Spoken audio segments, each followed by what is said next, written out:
우리 인사합시다. 좌우 앞뒤로 여호와 샬롬, 샬롬이라고 인사합시다. 샬롬, 샬롬은 평안입니다. 예, 주의 평강이 여러분들의 삶 가운데 늘 함께 하시기를 축복합니다. 예, 샬롬. 예. 오늘은 거룩하신 이름 네 번째 말씀입니다. 여호와 라파라는 말씀입니다. 여호와 라파. 성경에는 여호와 라파라는 말이 나와 있진 않습니다. 라파라는 말이 나와 있진 않지만 우리가 하나님을 표현하는 말씀 중에, 하나님 표현하는 이름 중에 정말 중요한 단어 중에 하나는 여호와가 라파시다라는 말씀입니다. 라파라는 말은 치료하다라는 뜻이고요. 오늘 우리가 읽은 본문의 마지막 절에 나는 너희를 치료하는 여호와임이라라고 말씀하시는 그 치료하는 여호와라는 말이 여호와 라파라는 말입니다. 라파라는 말은 수선하다, 고치다, 치료하다라는 의미를 가지고 있습니다. 그래서 여호와 라파라는 말은 우리의 질병과 연관이 되어 있는 것을 우리가 알 수 있습니다. 하나님은 우리의 질병과 우리의 아픔을 고치시는 분인 줄 믿습니다. 하나님께서 우리를 치료하시는 분으로 나타나는 말씀이 성경에는 너무나 많이 나오죠. 히스기야의 왕의 죽을 병을 치료하여 주셨습니다. 나아만 장군의 한센병을 치료하여 주셨습니다. 수넴 여인의 아들을 살리셨고 사르밧 과부의 아들도 살려주셨습니다. 신약에는 예수님의 모든 사역 중에 빠지지 않는 사역은 병든 자를 고치는 사역들이었습니다. 귀신 자들 들린 자를 고치셨고 병든 자를 고치셨습니다. 사도 요한이 쓴 요한복음 마지막 절에 보면 이렇게 말씀하고 있어요. 예수께서 행하신 일 이외에, 그러니까 예수님께서 행하신 일이 이외에도 너무너무나 많은데 그 일들을 낱낱이 기록한다면 이 세상에라도 이 기록된 책을 두기에 부족할 것이다. 예수님의 사역들, 예수님의 능력들을 다 기록한다면 그 책을 이 세상에 놓을 데가 없을 것이다. 그렇게 많을 것이다 라고 얘기하고 있습니다. 성경에는 아주 일부분의 예수님의 치료의 역사들이 기록되어 있는 것뿐이지 성경에 나와 있지 않은 수많은 일들도 주께서 행하셨음을 우리가 볼 수 있습니다. 결론을 말한다면 우리 하나님은 못 고칠 질병이 없으신 분이십니다. 우리 하나님은 고치시는 분이시죠. 그런데 오늘 의외로 치료하시는 하나님, 여호와의 라파의 하나님이 기록되어 있는 이 말씀은 누군가를 치료하는, 누군가의 병을 치료하거나 죽은 자를 살리거나 하는 장면이 아닙니다. 이스라엘 민족이 출애굽을 했어요. 홍해를 건넜습니다.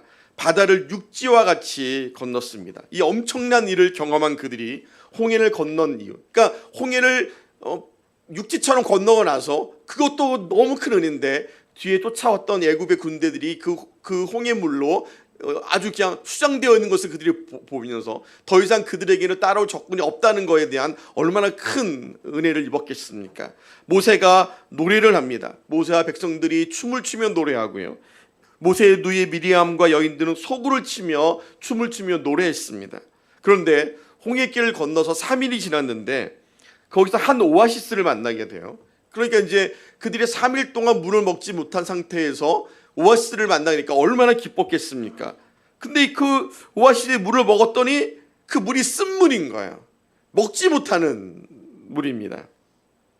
서로 앞다투어서 그 물을 먹었을 텐데 그 물이 썩어버린, 아니 어쩌면 그 소금물로 인하여 아주 그렇게 짜버린 그런 물일 수도 있었겠죠. 사회바다의 물처럼 그런 물일 수도 있었을 겁니다. 그래서 그 오아시스의 물을 마라라고 얘기했습니다. 마라는 쓴물이라는 뜻을 갖고 있습니다. 사람들이 모세를 원망하기 시작합니다. 이제 마치 다 죽을 것 같처럼 3일 전에 홍해의 영광을 봤던 그들이 3일이 지나고 나서 물이 없다고 울고불고 난리가 납니다. 모세를 죽이려고 하고 모세에게 부르짖기 시작합니다. 그랬더니 하나님께서 한 나무를 지정하셨어요. 그래서 그 나무를 가리켰는데 그 나무를 물에 던졌더니 그 물이 달게 되었다. 먹을 수 있는 물이 되었습니다. 마라의 쓴물을 달게 하신 하나님께서 그곳에서 한 가지 언약을 이스라엘 민족과 맺게 되는데요. 그 언약이 우리가 읽은 25절 중간에 있는 말씀이죠. 거기서 여호와께서 그들을 위하여 법도와 율례를 정하셨다. 그리고 그들을 시험하셨다. 무슨 시험입니까? 물에 대한 시험이죠. 예? 먹을 물이 없는 것도 그들에게는 시험거리였을 겁니다. 시험이었을 겁니다. 앞으로 그런 시험이 그들에게는 너무너무 많을 겁니다. 여러분들, 쓴물이 있어서 그 쓴물로 먹지 못하고 여러분들의 갈증을 해결할 수 없는 그 일들이 우리의 인생 가운데 너무너무 많을 것입니다. 여러분들, 그게 다 시험거리입니다. 왜 내 뜻대로 안 되지? 왜 내 마음대로 안 되지? 내가 왜 원하는 대로 되어지지 않지? 왜 내 기도를 응답하지 않으시지 않은 그런 모든 시험거리들이 여러분들에게 분명히 있을 텐데, 그때 이렇게 얘기하시는 거예요. 26절에 이르시되 너희가 너희 하나님 나 여호와의 말을 들어 순종하고, 그 시험 속에서도 하나님 말씀을 순종하고 불평하지 아니하고 의를 행하며 내 계명에 귀를 기울이며 내 모든 규례를 지키면 내가 애굽 사람에게 내린 모든 질병 중 하나도 너희에게 내리지 아니할 것이다. 그 시험 가운데서도 하나님을 예배하고 찬양하고 기도하고 의로 행하고 감사하면, 하나님 말씀에 순종하면 내가 너희가 애굽 땅에서 애굽 사람들이 겪었던 10가지 재앙들의 그 고통들을 겪지 않게 될 것이다 라고 말씀하시는 거예요. 그러면서 말씀하시죠. 왜 내가 너희에게 그런 질병을 주지 않을 수 있느냐? 나는 치료하는 여호와이기 때문에 그러다. 나는 치료하는 여호와이기 때문에. 오늘 하나님께서는 무엇을 치료하셨습니까? 하나님께서는 쓴물을 치료하셨습니다. 여러분들, 우리가 부활을 얘기할 때에, 제가 가끔 그렇게 얘기하는데, 부활을 얘기할 때에 우리는 나중에 주님이 다시 오실 때 우리의 육체가 부활하는 그 부활을 우리가 생각을 합니다. 그래서 나사로가 죽었을 때에 주께서 부활을 얘기하죠. 그랬더니 마르다가 맞습니다, 하나님 주님, 그 일은 나중에 있을 겁니다 라고 얘기해요. 나중에 우리 육신이 부활할 것입니다. 나중에 있을 일입니다 라고 얘기했더니 예수님 뭐라고 그래요? 아니다, 부활은 오늘 일어날 것이고 그 부활은 너희가 믿는 자에게는 날마다 하나님의 영광을 보게 될 것이다. 날마다 부활은 우리에게 있어야 됩니다. 부활은 나중에 우리가 주님 오시는 그날에 완전한 부활이 일어나게 될 거지만, 여러분, 그 전에도 우리가 삶을 살아가는 순간순간에 마치 죽은 자의 슬픔 가운데 있는 자들을 부활하게 하신 하나님의 능력과, 여러분들 육신의 질병으로 고통당하고 있는 자들을 치료하시는 그 부활의 능력, 날마다 울며 힘들며 아파하며 공부하는 삶을 살 수밖에 없는 우리 인생에 하나님께서는 날마다 우리에게 부활을 허락하실 줄 믿습니다. 이 부활이 있어야지 나중에 큰 영광스러운 부활을 기대하는 거예요. 구원도 마찬가지죠. 우리가 죄로 인하여 구원하면 우리가 죄로 인하여 구원받았어, 예수님 십자가의 죽으심으로 우리 죄인이 구원받았어 라고 우리가 생각하지만, 여러분들, 그것도 맞지만, 그러나 이 구원은요 날마다 우리 속에서 일어나는 거예요. 날마다 우리의 삶의 고통과 고난 가운데에서 우리를 구원하시는 하나님을 날마다 경험해야 될 줄 믿습니다. 풍랑 가운데서 그들을 구원하신, 광풍 가운데서 바울을 구원하신, 우리 삶의 어려움 가운데서 어떤 분은 사기를 당하고 어떤 분은 어려움을 당하고 여러 가지 막 환난을 당하고 고난을 당하고 여러 가지 문제 속에 어려움이 있는 그들을 하나님은 날마다 구원하여 주시기를 원하십니다. 이 구원 역시도 나중에 한 번에 있어야 될 구원이 아니라 날마다 우리 안에 일어나는 구원인 줄 믿습니다. 오늘 우리가 읽은 이 나파의 하나님, 치료의 하나님도 그렇습니다. 치료의 하나님은 우리가 어디 아플 때 이 아픔을 고치시는, 그러니까 우리가 병들었을 때 이 병을 고치시는 하나님으로만 생각하는 것이 아니라, 우리가 치료받아야 할 부분들은 우리의 질병뿐만 아니라 우리의 삶의 모든 영역에 다 치료의 하나님이 필요합니다. 우리는 마음의 병이 있습니다. 어쩌면 육신의 질병보다 마음의 병이 더 아프고 더 큽니다. 가끔 많은 분들이 오셔서 저에게 이제 이렇게 뭐 질문을 하시는 분들이 있어요. 뭐 학교에서, 얼마 전에도 대학교에서 학생들이 와서 이 노숙인 사역에 대해서 이렇게 뭐 질문을 하며 인터뷰를 하거나 뭐 그럴 때가 있습니다. 그럴 때 제가 빼놓지 않고 하는 얘기였어요. 사람들이 왜 노숙인을 도와줘야 되냐라고 질문을 많이 해요. 우리가 IMF가 끝나고 나서 IMF 때 너무 노숙자들이 많으니까 그때는 사람들이 그들을 도와줘야 된다고 생각을 했습니다. 근데 시간이 지금 벌써 20년이 지났잖아요. 30년 가까이 지나가고 있는데, 근데 아직도 왜 노숙인들이 거리에 있고 그들을 왜 도와줘야 되느냐? 그들은 육신도 멸정하고 건강한 것 같은데 자기들이 일을 해서 자기들이 돈을 벌어서 살아야지 왜 그 사람들에게 도와줘야 되느냐? 사실 여러분들 그래요, 그렇죠? 만약에 우리 교회가 장애인들을 한 100명 데리고 있었다면요, 저희는 벌써 빌딩 올렸을 거예요. 예? 사람들이 와, 저기는 불쌍한 사람들 데리고 있으니까 도와주자 그랬을 거예요. 근데 사실 죄송한 말씀이지만은 이 뭐 육신 멀쩡한 사람들 데리고 있는 거에 사람들이 별로 그렇게 큰 관심도 없고요, 그렇게 큰 동정도 없습니다. 근데 그런 분들에 제가 하는 얘기가 있어요. 뭐냐면 이분들은 마음이 아프신 분들입니다. 육신이 아픈 것보다 마음이 아픈 게 더 큰 아픔입니다. 육신은 치료하면 되지만 마음이 아프면 치료가 안 됩니다. 마음이 아픈 사람들은 아무 일도 할 수가 없습니다. 여러분들, 우리 교회가 쉼터를 하는 이유는 그들의 마음을 치료하기 위해서입니다. 마음이 먼저입니다. 육신의 질병은 치료할 수 있어요. 마음의 질병은요, 마음의 아픔은 하나님의 은혜로만, 그리스도의 사랑으로만 치료되어지는 줄 믿습니다. 마음이 병든 사람이 있고 가정이 병든 사람이 있고 사회가 병들었습니다.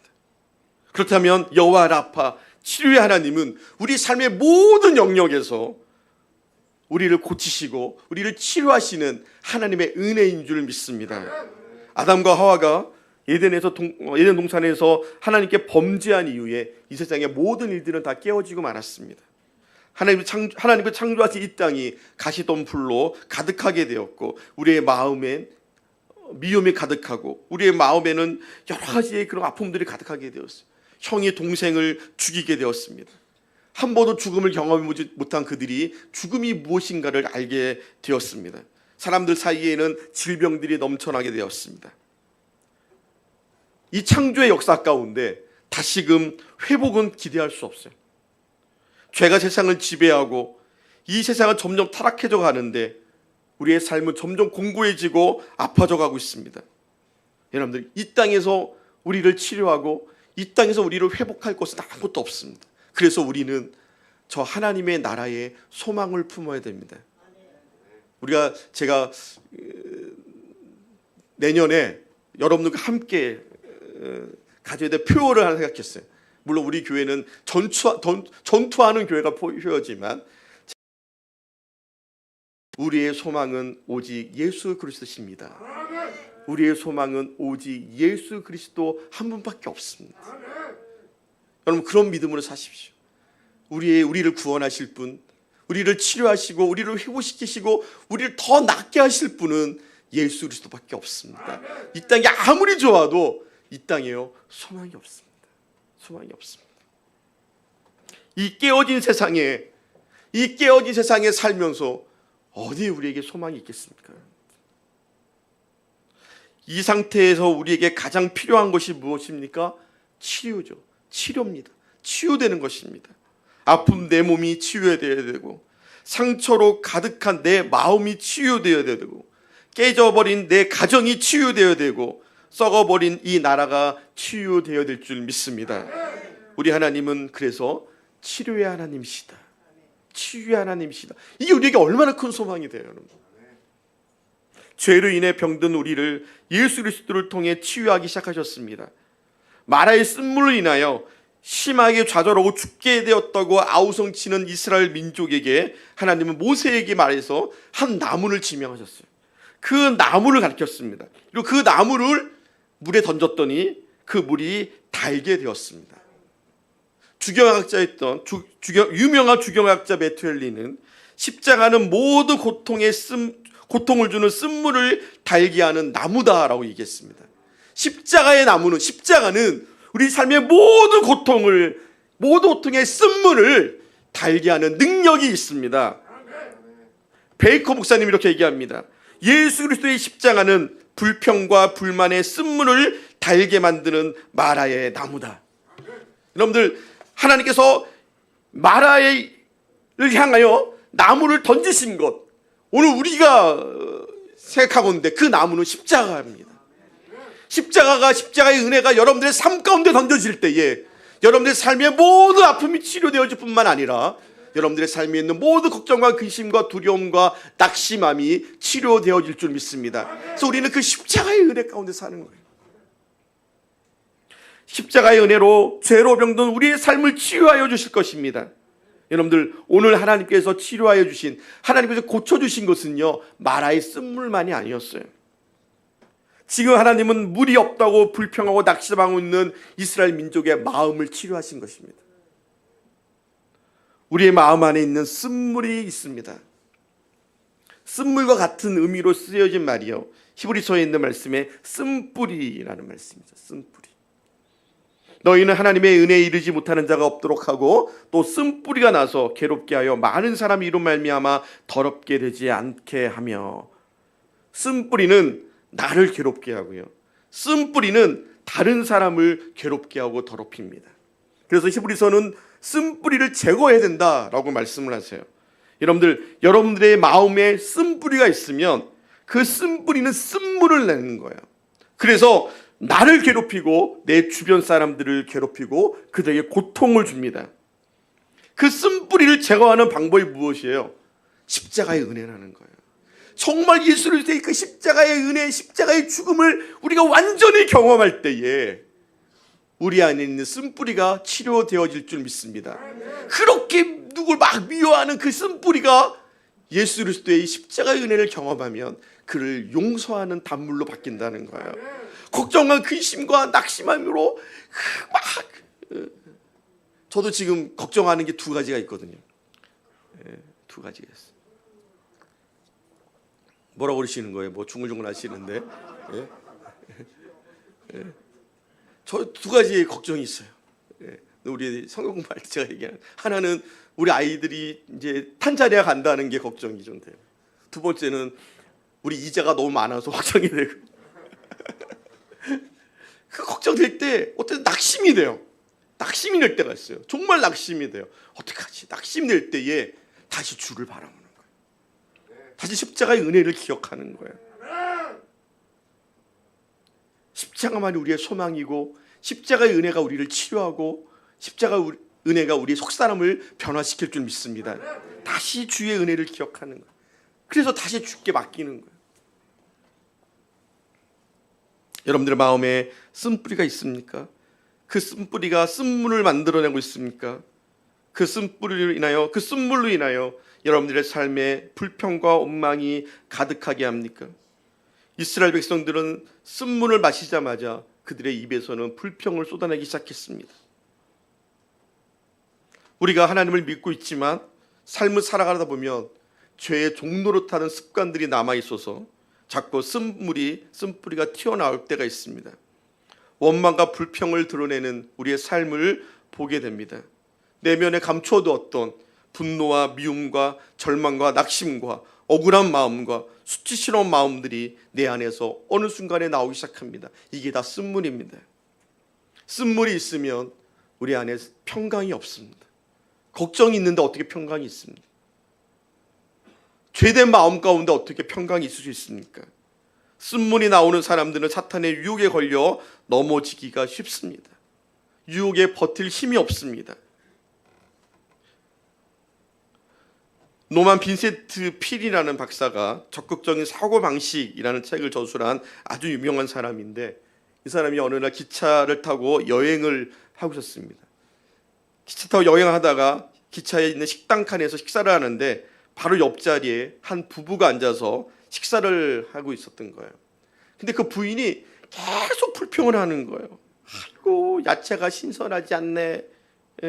고기가 너무 오래된 것 같다. 날씨는 왜 이렇게 변덕스럽냐. 아무래도 오늘 여행은 망칠 것 같다. 오늘 괜히 여행 왔다. 잘못 떠났다. 계속 불평하는 거예요. 남편이 너무 민망한 거예요.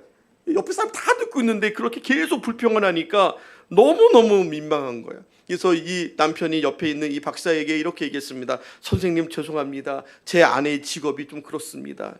아니, 무슨 직업을 갖고 계신데요? 제 아내가 제조업을 하는데 좀 그렇습니다. 이 아내가 불평하는 거 여러분 좀 이해해 주십시오.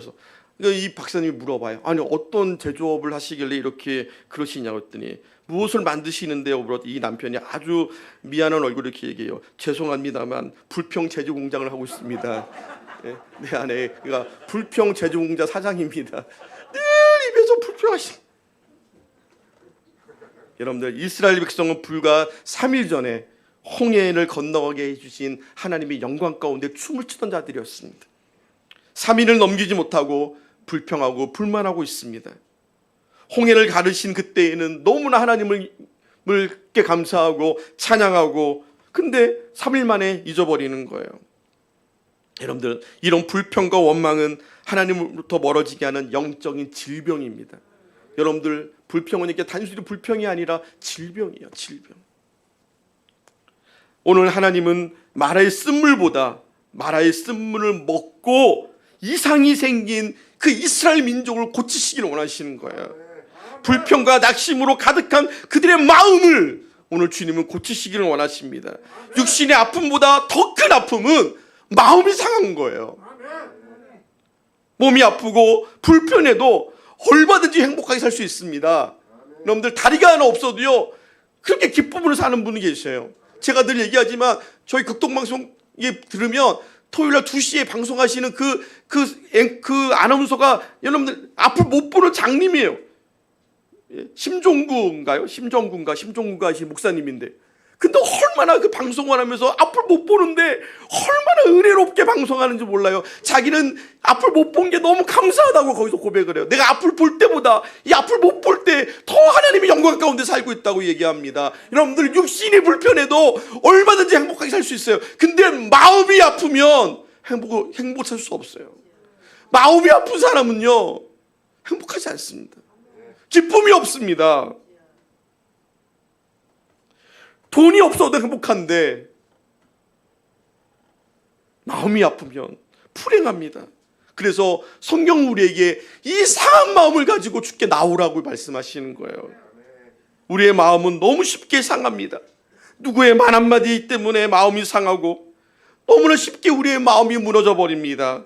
문제가 잘 해결되지 않고 근심이 쌓이면 먼저 우리의 마음은 무너지기 시작합니다. 그런데 이렇게 쉽게 상한 마음이 잘 치유되어지거나 회복되어지지 않는 게 문제예요. 너무 오래 가게 되고 나중에 그 상처가요 마음 깊이 굳어져 버려요. 마음의 상처는 흉터를 남깁니다. 자꾸 그 흉터가 덫이 나요. 시편 기자는 이 문제에 대해서 이렇게 얘기합니다. 시편 34편 18절에 보니까 여호와는 마음이 상한 자를 가까이 하시고 중심으로 통회하는 자를 구원하시는도다. 여호와는 마음이 상한 자를 가까이 하신다. 이 말씀이, 이 시편 34편이 언제 기록되어 있는 말씀인지 아세요? 다윗이 도망을 쳐서 블레셋까지 도망을 쳐요. 블레셋은 적군 아닙니까? 거기에 도망을 쳤는데 거기다 아비멜렉 왕을 만나요. 근데 사람들이 다윗을 알아본 거예요. 다윗이 이제 죽게 되었습니다. 자기 장인어른을 피해서 도망을 쳤는데 이제는 못 쫓아올 줄 알았어요. 블레셋에 도망치면. 근데 블레셋에 도망쳤더니 거기에 자기가 그것이 누구예요? 자기가 죽인 골리앗의 고향이잖아요. 다윗을 알아보는 사람들이 있는 거예요. 저놈 다윗, 우리의 영웅이었던 골리앗을 죽인 자 아닙니까? 그렇기 때문에 이 다윗이요 살아남을 방법을 택했는데 어떻게 한 줄 아세요? 미친 척을 해요. 침을 질질 흘리고 벽에다가 몸을 막 비비면서 미친 척을 해요. 왕이 쫓아버립니다. 이 미친놈 누가 데리고 왔냐고 쫓아버려요. 그 쫓아버리면서 그곳에 나오면서 지은 시가 시편 34편이에요. 여호와는 마음이 상한 자를 가까이 하시고 중심으로 통회하는 자를 구원하신다. 그 다윗의 상한 마음, 얼마나 마음이 상했겠어요. 하나님의 뜻대로 살려고 했는데 왜 자기를 미워하는 사람이 이렇게 많은가? 왜 자기의 적군이 이렇게 많은가? 근데 그 마음을 갖고 낙심하고 무너진 게 아니라 하나님 가까이 갖고 나온 거예요. 그걸 가지고 나온 거예요. 하나님, 나를 도와주십시오. 울면서 하나님, 내 마음이 이렇게 무너집니다. 울면서 그 상한 마음을 가지고 나왔더니 하나님께서 구원하여 주셨다.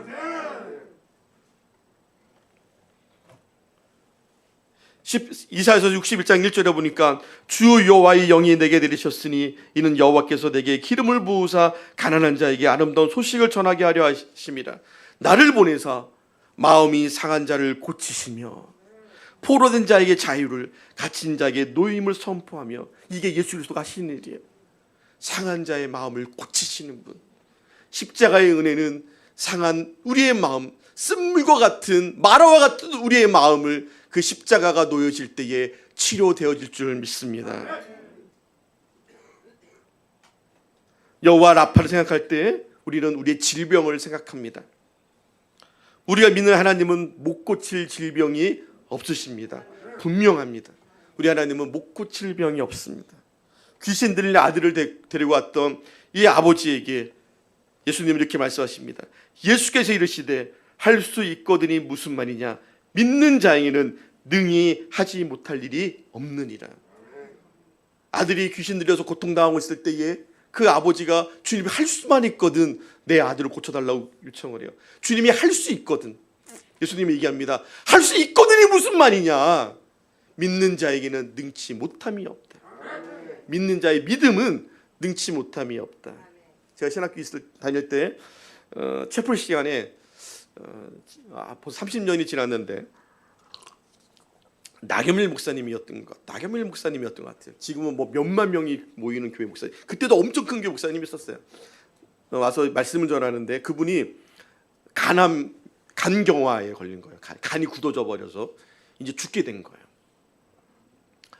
교회는 부흥하고 있는데 본인은 간암에 걸려서 간이 굳어지니까 병원에 이렇게 누워 있는데, 근데 이런 혼수 상태에 있는 거예요. 사람도 알아보지 못하고. 근데 신기하게 귀가 이게 들리더래요. 그러니까 우리가 여러분들 누가 이렇게 혼수 상태에 있다고 함부로 말하면 안 돼. 그분이 이렇게 누워서 이렇게 막 사경을 헤매고 있어서 의사가 이제 곧 죽을 거라고 얘기하는데 그 소리가 들리더래요. 가족들이 모여서 장례식 준비하라고 이렇게 얘기하는데, 아니 자기가 그 소리가 들리는데 너무너무 이제 자기를 살 소망이 없어져 버리는 거예요. 성도들은 교회에서 막 기도를 하는데 믿음이 안 생기는 거예요. 내가 살아날 것이라 믿음이 안 생기는 거예요. 근데 어느 순간에 그 얘기를 듣고 있는데 갑자기 그 마음속에 하나님은 못 고칠 병이 없는데 하나님은 고쳐주실 거예요. 하나님 믿음이 막 생겨나기 시작하더래요. 하나님은 치료해 주셨습니다. 이게 믿음의 힘입니다. 그래서 믿는 자에게는 능치 못함이 없는 거예요. 우리가 믿지 못하니까 문제인 거죠. 그러니까 주님은요, 제가 그때 깨달았어요. 아, 주님은 역사하실 때 믿음을 먼저 주시는구나. 믿음을 먼저 주시는구나. 그 다음에 역사하시는구나. 그래서 믿는 자를 찾으시는구나. 주님께서 누가복음에 보니까 믿지 않는 자들이 능력을 베푸지 않았다고 말씀하시거든요. 믿지 않는 자에게는 능력을 베푸지 않으셨어요. 믿는 자에게만. 그래서 제가 교수님한테 그때 양경희 교수님, 아주 굉장히 유명하신 하나님의 나라에 대해서 우리나라의 대가라고 얘기하는 그 교수님이 이 말씀하시더라고요. 믿지 않으면 하나님은 안 고쳐주신다. 그래서 제가 손을 들고 물어봤어요. 그러면 거라 사이에 있던 그 미친 사람은 믿음이 있어서 고쳐졌습니까? 그랬더니 아니 미친 사람이 어떻게 믿음이 있어요? 그랬더니 그분이 그래도 있었을 거다 그러더라고요. 그래도 그렇구나. 그분이 그렇다면 그러야지 뭐 어떻게? 그랬구나. 성경에 보면 여러분 미친 사람이 무슨 믿음이 있어? 근데 그러면 그 미친 사람도 믿음이 있어서 하나님 고쳐줬습니까? 했더니 그래도 믿음이 있었을 거다. 그분이 그 사람이 아니면 다른 사람에게라도 믿음이 있었을 거다. 예? 죽은 자가 어떻게 믿음이 있습니까? 그럼 죽은 자의 가족이라도 보시고 이렇게 고쳐주지 않았겠어요? 그 믿음은 그렇다는 거예요, 여러분들. 믿음은 병든 자를 일으킵니다. 말씀으로 세상을 창조하신 하나님께서 못하실 일이 어디 있겠습니까? 하나님은 못 고칠 사람이 없으시고 못 고칠 병이 없으십니다. 또한 예수께서 채찍에 맞으심으로 우리가 나음을 입었다고 성경 분명히 이렇게 말씀하시지 않습니까? 사도 야고보는 우리 성도들 가운데 병든 사람이 있을 때 어떻게 해야 되는지에 대해서 우리에게 말씀하고 계시는데요. 야고보서 5장 14절을 한번 같이 보겠습니다. 신약성경 야고보서 5장 14절입니다.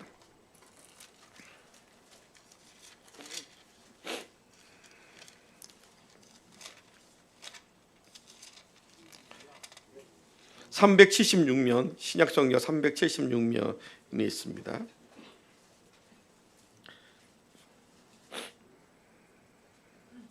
14절부터 말씀, 14절부터 우리 16절까지 같이 한번 읽어보겠습니다.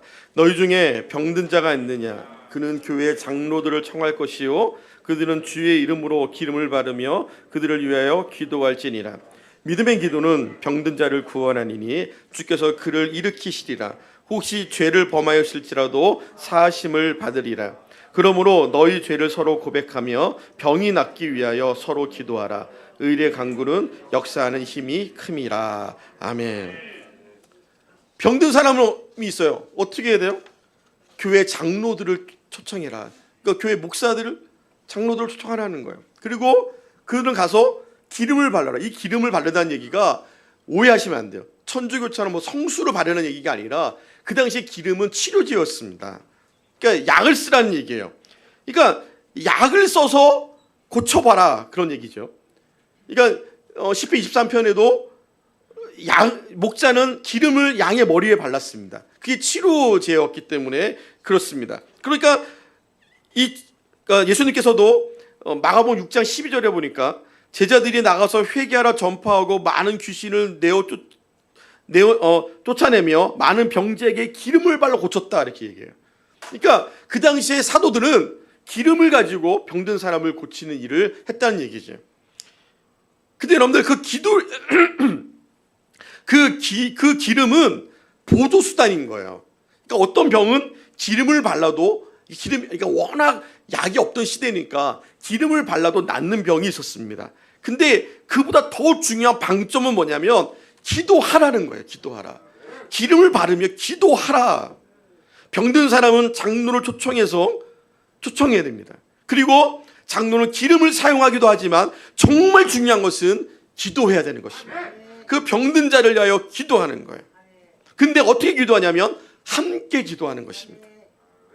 이것은 우리가 하나님 안에 한 지체임을 우리에게 보여주는 일입니다. 다른 사람의 아픔과 고통이 나의 아픔과 고통으로 생각하고 여기고 하나님께 기도하는 것입니다. 그것을 내 이웃을 내 몸처럼 사랑하라는 말씀에 부합되는 거예요. 이 사람이 아프면 단순히 그 사람이 아픈 게 아니라 내가 아픈 걸로 받아들여야 되는 거예요. 그래서 나는 그를 위하여 기도하는 것입니다. 그런데 이 믿음의 기도에는 두 가지가 있어요. 하나는 죄를 고백해라 라는 것입니다. 모든 병이 죄 때문에 오지 않습니다. 근데 죄로 인하여 오는 병이 있습니다. 그걸 하나님의 징계하심이라고 얘기합니다. 여러분들, 우리가 죄로 인하여 저주받지는 않아요. 왜냐하면 예수님이 십자가에서 이미 모든 저주를 다 받으셨기 때문에 저주가 우리에게 없습니다.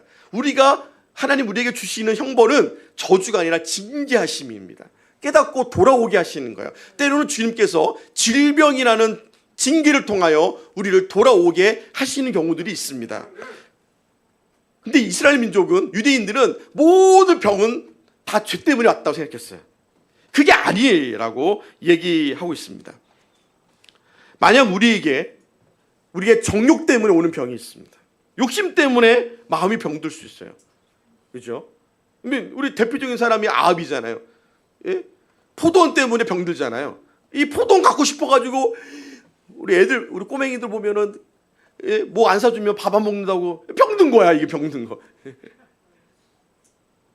이 뭐가 정욕 때문에, 욕심 때문에 밥맛이 떨어지고, 그게 안 이어져서 머리가 아프고, 그게 정욕이에요, 여러분들. 정욕 때문에 병이 들 수도 있어요. 자기 몸을 잘 관리하지 않아서 병들 수도 있습니다. 저같이 이렇게 막 먹었다가 그냥 당뇨도 오고 고혈압도 오고 막 그러시잖아요. 예? 비만도 질병인데, 비만도 질병이어서 예전에 하나님 비만도 질병인데 고쳐달라고 기도했는데 안 고쳐주시더라고. 이거 응답해 주세요. 들 먹어라. 들 먹고 운동해라. 많이 먹고 운동 안 하려고 고쳐달라고 했더니 하나님이 들 먹고 운동해라 그러시더라고요. 예. 여러분들, 많이 먹어서 병이 들 수도 있어요. 게을러서 병이 올 수도 있습니다. 이럴 때 우리 삶을 돌이켜야 돼요, 여러분들. 우리 삶을 돌이켜서, 내 삶을 돌이키면 치료받는 병들이 있습니다. 하나님께 가까이 나오게 하기 위해서 하나님이 받으실 영광이 있기 때문에 우리가 병이 들기도 합니다. 여러분들, 죄와 상관없는 병들이 있습니다. 근데 그 병들 중에는요, 그 병을 통하여 하나님이 받으실 영광이 있으십니다. 이 정말 중요한 것이죠. 그래서 우리는 기도해야 돼요. 이 병을 인하여 하나님 받으실 영광이 있다면 우리는 기도해야 됩니다. 죄로 인하여 병이 들었든 그렇지 않든 참으로 하나님께 기도하면 결론은 주께서 용서하시고 치료하여 주신다는 겁니다. 어떻게 기도해야 됩니까? 서로 같이 기도해라. 우리 성도들의 아픔을 위해서 서로 기도합시다. 왜냐하면 의인의 기도는 역사하는 힘이 크다라고 얘기하고 있어요. 우리가 하는 많은 실수 중에 하나가 그런 실수를 해요. 내가 기도했더니 그분이 나섰어. 막 그러는 거. 내가 기도했더니 하나님이 영광을 보이셨어. 막 이래. 내가 했더니 하나님은 그 말을 못하게 하시기 위해서 서로 기도해라. 함께 모여 기도해라. 왜냐하면 함께 기도할 때에 그 중에 한 사람이라도 의인이 있으면 고쳐주겠다. 그러신 거거든요. 이 말씀이. 예? 우리가 아픈 사람이 있는데 그분을 위해서 같이 기도했어요. 그랬더니 하나님이 10명 중에 한 명을 기도를 들으시고 그의 의로움을 보시고 주께서 고쳐주시겠다. 그가 누군지 몰라. 우리는 교만하면 안 돼요. 우리는 몰라요. 하나님만 아시는 거예요. 여러분들, 내가 건강한 모습으로 주의 일을 하고 싶습니다. 내가 건강한 모습으로 주께 영광을, 내가 병든 모습으로도 주께 영광을 돌려야 되지만, 그러나 건강을 주신다면 난 더 주를 위해 살겠습니다. 죄만 짓고 살던 사람들이 고백한다. 이 고백이 얼마나 기쁜 고백이 되겠습니까? 내가 하나님이 내 병을 고쳐주셨는데 전과 같이 더 어둠 가운데 살게 되면 이게 무슨 소용이 있습니까, 여러분들? 하나님께서는 모든 병을 다 고쳐주지 않습니다. 바울에게도 육체 고통이 있었는데 3번씩이나 기도했지만 하나님은 끝내 치료해 주지 않으셨습니다. 그가 고통 가운데 있는 것, 그가 낫지 않는 것, 그것이 바울에게는 더 나은 것이었기 때문에 바울이 겪고 있는 육체의 고통이 그가 그 치료받는 것보다 그 고통 가운데 있는 것이 더 나은 것이라고 하나님은 그렇게 생각하셨기 때문에 치료해 주지 않으셨습니다. 제임스 휴스턴이 쓴 기도 하나님과의 우정이라는 책에 이런 내용이 있습니다. 스위스의 어느 요양원에 한 의사는 환자를 돌보러 가기 전에 이런 기도를 드린다 그래요. 오 하나님, 만일 이 사람이 치유를 받아서 당신을 더 영원롭게 하는 것이라면 여기서 우리를 그 일을 치료하는 도구로 사용하여 주시옵소서.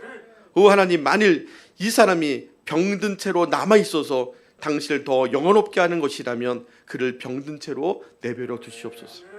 그렇죠, 여러분들. 우리는 어떤 것이든지 어떤 것이 하나님 영광이 되는지는 지금 알 수는 없습니다.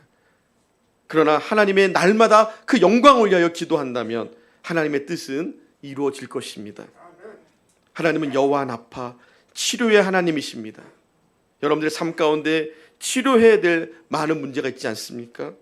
우리의 깊은 아픔이나 우리의 깊은 상처나 남들이 알아주지 아니하는, 남들이 모르는 그런 아픔 가운데 있을지라도 여러분들, 하나님은 그 어떤 질병에도 어떤 환경에도 고치시는 하나님이신 줄 믿습니다. 하나님께 기도하십시오. 그 기도하기 전에 뭐라고 얘기해요? 의인이 병든 자의 의인의 간구. 오늘 주께서 이 여호와 치료하시는 하나님 그 말씀을 하시면서 이스라엘 민족과도 언약을 맺으면서 뭐라고 얘기합니까? 주의 말씀에 순종하는 자, 말씀을 따라가는 자, 의를 행하는 자에게 내가 질병을 내리지 않겠다, 내가 치료해 주겠다고 말씀하지 않으십니까?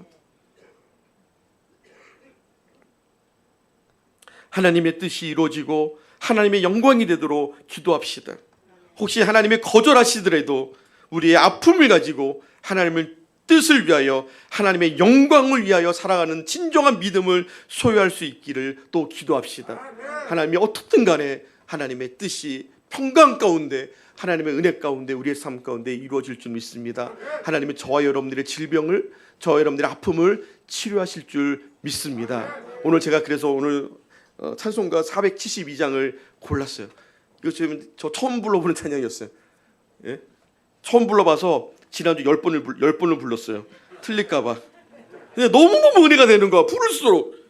여러분들, 우리 이 찬송가 1절을 2번 부릅시다. 그리고 주께 오늘 기도합시다. 하나님, 내 병든 삶을, 내 병든 몸을 치료하여 주시옵소서. 우리 아픈 곳에 손을 대고 또 마음에 손을 대고 또 치료받아야 될 우리 성도들이 있다면 그를 위하여 하나님 여호와 라파의 하나님이 능력을 베풀어달라고 오늘 이 찬양 2번 부르고 1절 2번 부르고 하나님께 간절히 기도하는 시간을 갖도록 하겠습니다.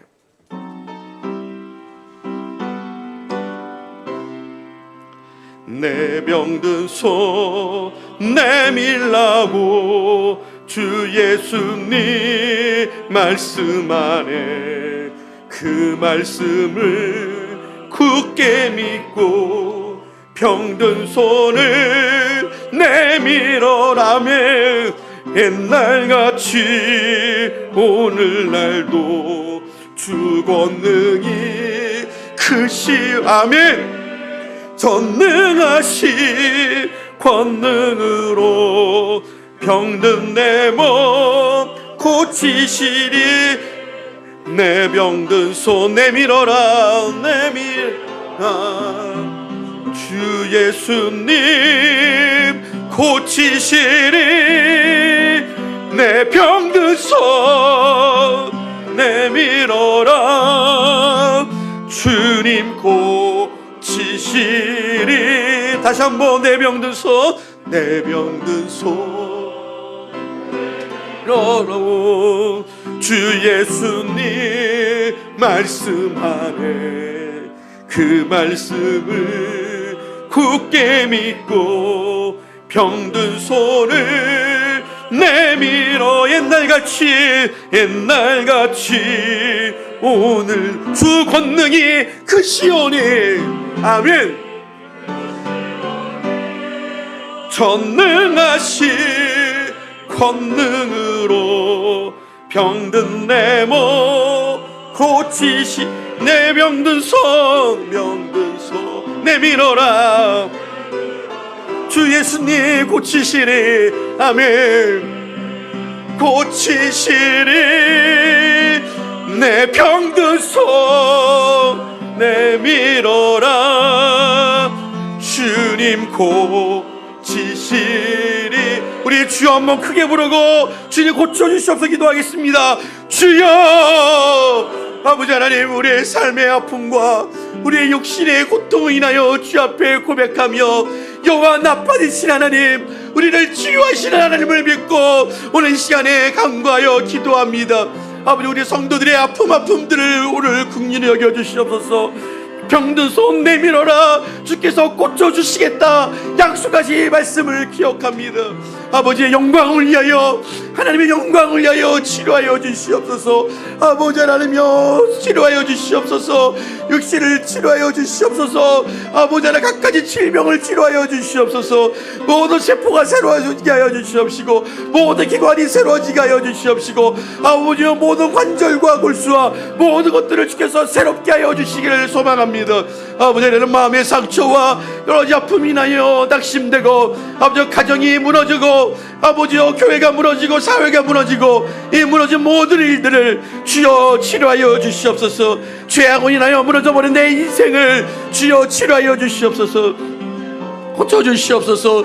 아버지 하나님, 우리 성도들 아버지 병원에 입원해 있고 아버지 누워 있고 아버지 하나님 고통당하고 있는 우리 성도들을 주여 불쌍히 주시옵시고 의인의 기도는 역사하는 힘이 크다사오니 오늘 우리 성도들의 이 한감을 들으시고 하나님 고치시고 아버지 치료하여 주시옵소서. 주님 치료하여 주시옵소서. 하나님 아버지 감사합니다. 우리를 치유하시는 하나님이심을 믿습니다. 아버지는 육신의 질병 가운데 고통당한 우리 성도들을 기억하여 주시옵소서. 아버지 교회를 나오고 싶지만 아버지는 육신이 아파서 아버지 나오지 못하는 성도들을 치유하여 주시옵소서. 그들의 삶으로 주여 영광 받아 주시옵소서. 아버지 하나님의 마음의 상처와 아픔이 인하여 낭망하고 낙심해 있는 우리 성도들을 치료하여 주시옵소서. 아버지 하나님의 무너져버린 가정을 치료하여 주시옵소서. 아버지 죄악으로 가득한 이 나라를 치료하여 주시옵소서. 주는 치료하시는 하나님이시오니 우리의 삶을 치료하셔서 영광받아 주시옵소서. 예수님의 이름으로 기도하옵나이다. 아멘.